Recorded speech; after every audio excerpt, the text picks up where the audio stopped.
جب میں چھوٹا تھا میٹرک میں پڑھتا تھا 9th کلاس میں، تو ہماری ایک ٹیچر تھی.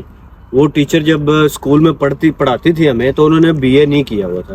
پاکستان میں جو لوگ رہتے ہیں پہلے بی اے اس طرح ہوتا تھا، اب شاید تھوڑا سا چینج ہو گیا کہ آپ کا اگر 2 سال کا گیپ ہے تو پھر آپ کیا کرتے تھے، ویسے ہی مطلب پڑھ کے تو ایگزام دے دیتے تھے. تو ہماری ایک ٹیچر تھی، وہ پرائیویٹ بی اے کر رہی تھی. تو وہ ان کو کتنے ہی سال ہو گئے تھے، مطلب 1 سال 2 سال 3 4 سال سے وہ بی اے کر رہی تھی. وہ روز آ کے ہمیں کہانیاں سناتی تھی کہ جی میں بی اے کر رہی ہوں، میں فیل ہو گئی ہوں، دوبارہ سے سپلی آ گئی ہے 2 سبجیکٹ میں، یہ وہ ساری کہانیاں. اسی دوران میرا بڑا بھائی جو ہے اس نے بھی ایک دفعہ بی اے کرنے کا سوچ لیا. اب بی اے کرنے کا جب اس نے سوچا، اس نے گھر بات کی کہ میں ڈائریکٹ بی اے کروں گا، اور ایگزام دینے میں صرف 1 مہینہ رہ گیا تھا. اس نے ایڈمیشن بھیجا، جو بھی اس کا میتھڈ تھا. اس نے کہا جی میں ایگزام دوں گا اور ڈائریکٹ بی اے پاس ہو جائے گا، پھر اس کے بعد میں آگے اپنی فردر اسٹڈی کر لوں گا. میں نے اس کو بتایا، میں نے کہا یار تم کیسے کر لو گے، ہماری ٹیچر ہے 4 سال ہو گئے اس کو لگے ہوئے، اور اس سے ابھی تک بی اے نہیں ہو رہا، اور تم کہہ رہے ہو کہ ابھی 1 مہینہ رہتا ہے، اور آپ کہہ رہے کہ میں تیاری کر کے تو میں پاس کر دوں گا. How is it possible? تو اس ٹائم میرے بھائی نے ایک فکرہ بولا جو میرے ذہن میں ابھی تک رہ گیا ہے. وہ یہ ہے کہ اس نے کہا وہ آپ کی ٹیچر ہے اور وہ یہ میں ہوں، ڈپینڈ کرتا ہے کون تیاری کر رہا ہے. اس نے کہا وہ آپ کی ٹیچر ہے، میں ہوں. اس نے تیاری کی اور اس کا ایگزام پاس بھی ہو گیا. اس نے کہا ہاں جی دیکھ لو. تو بھائی یہ ایگزامپل سیٹ کر رہا ہوں میں ان لوگوں کے لیے جو آپ کو کہہ رہے ہیں کہ یو کے نہیں آنا.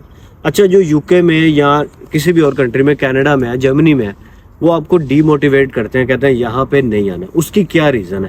یہی ریزن ہے کہ ہر بندے کے جو حالات ہیں یو کے میں وہ ڈیفرنٹ ہے. میں یو کے میں آ گیا ہوں، اگر فار ایگزامپل نیا بندہ آیا ہے، وہ آتے ساتھ بیچارہ ابھی اسٹرگل فیز میں چل رہا ہے، آپ اس سے پوچھ رہے ہیں یو کے میں، وہ کہے گا بڑی ہارڈ لائف ہے یار، ادھر نہیں آنا. اگر کوئی بندہ پرانا ہے، وہ اس کے پاس نہ کوئی ڈگری تھی، اگر ڈگری نہیں تھی تو اس نے کوئی بزنس بھی نہیں کیا، بس اس نے یہ کیا ہے کہ بس جدھر جاب کی پیزا شاپ میں لگا رہا، 8 سال 10 سال اس نے پیزا شاپ میں ہی گزار دیے، یا کوئی ایک چھوٹی سی جاب کر رہا تھا، یا کوئی بھی مطلب ایسا کام کر رہا تھا جو اس کے لیے ہارڈ ہے، اس کو ہارڈ لگتا ہے، اس نے پروگریس نہیں کی، تو وہ تو آپ کو کہے گا یو کے نہیں آنا. تو بھائی آپ نے ڈیسائیڈ کرنا ہے. میں بھی جب یو کے آ رہا تھا، مجھے بڑے لوگوں نے کہا یو کے نہیں آنا، ادھر اسپانسرشپ جاب نہیں ملتی، ادھر سیٹلمنٹ نہیں ہوتی، ادھر فلانا نہیں ہوتا، جاب ملتی نہیں ہے، پیزا شاپ میں جاب کرنی پڑتی ہے، وہ بھی پیسے نہیں دیتے، فلانا ڈمکانا. بہت ساری اس طرح کی باتیں میں نے سنی، اور ان میں سے بہت ساری باتیں وہ لوگ سچ کہہ رہے تھے، وہ جھوٹ نہیں بول رہے تھے. ان کا اپنا ایکسپیرینس یہ ہے بھیا، وہ لوگ خود بیچارے اس حالات میں ہیں، وہ اسٹل اسی حالات میں. لیکن میں نے انہیں بولا کہ بھائی میرے میں اور تم میں فرق ہے، کیونکہ میں پاکستان میں بھی میں نے اپنی ترقی کر لی تھی، سیٹ کر لیا تھا کام، اور یہاں بھی آؤں گا تو میرے حالات جو ہے نا وہ ڈیفرنٹ ہوں گے. لیکن ایونچولی جب میں یو کے آ گیا نا، ابھی جو لوگ یو کے میں آئے ہوئے ہیں نئے، ان کو بھی یہ اس چیز سے ایگری کریں گے. جب بندہ نیا آ جاتا ہے 3 4 مہینے، بندہ یہی سوچتا ہے بڑی غلطی کی، نہیں آنا چاہیے تھا، میں نے کیا کیا، میں کدھر پھنس گیا ہوں، میں نے اپنے ساتھ کیا کر لیا ہے. اچھا خاصا میں سیٹ تھا، عادت نہیں ڈلی ہوئی نا پاکستان میں کام کرنے کی. تو یہاں پہ کام اور طرح کا ہوتا ہے، یہاں جو کام ہے اس کا مطلب ہے پھر کام ہے. ٹھیک ہے، اگر کوئی، اب میں آپ کو کلچر کی بھی اگزامپل دے دیتا ہوں. پیزا شاپ میں جو پیزا کا شاپ کا آنر ہے وہ سب سے زیادہ کام کر رہا ہے، کلیننگ بھی وہی کر رہا ہے، سب کچھ وہی ساتھ لگا ہوا ہے، آپ سے بھی کرا رہا ہے لیکن خود بھی کر رہا ہے. پاکستان میں تو یہ ہوتا ہے جی، کاٹن کا سوٹ پہنا ہوا ہے جناب، موٹر سائیکل پہ آ رہے ہیں 1 to 5 پہ، اور آ کے بیٹھ گئے، کام کچھ نہیں کرنا، پیسے گننے ہیں. تو بھائی ادھر یہ سین ہے، ادھر پھر کام کرنا پڑتا ہے. اس کلچر میں، اپنے کلچر سے کلچر میں سیٹ ہونے میں ٹائم لگتا ہے، اور اس ٹائم کے دوران جو بندے کہہ رہے ہوتے ہیں کہ یار یہاں پہ نہیں آنا. اچھا ایونچولی ایک اور چیز یہ بھی ہوتی ہے کہ جو بندہ یہاں آ گیا ہوا ہے، وہ اس کو پاکستان کے حالات بھول گیا ہوا ہے. کوئی بندہ پرانا ہے 2 3 سال، وہ ادھر آ کے کہے گا نہیں یار اتنی محنت پاکستان میں بھی کر لیتے تو بڑے کمائی. ابھی پاکستان میں مزدور صبح سے لے کے شام تک کرتا ہے، 1000 روپیہ اس کا نہیں بنتا، 700-800 روپے اس کو بیچارے کو مزدوری ملتی ہے.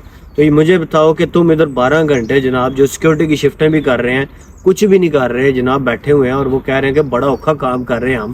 تو مجھے یہ نہیں سمجھ آتی، میں سمجھنے سے قاصر ہوں کہ وہ لوگ ایسا کیوں کہتے ہیں. میرے خیال سے وہ بھول چکے ہوئے ہیں کہ پاکستان کے کیا حالات ہیں اور یو کے کیا حالات ہیں.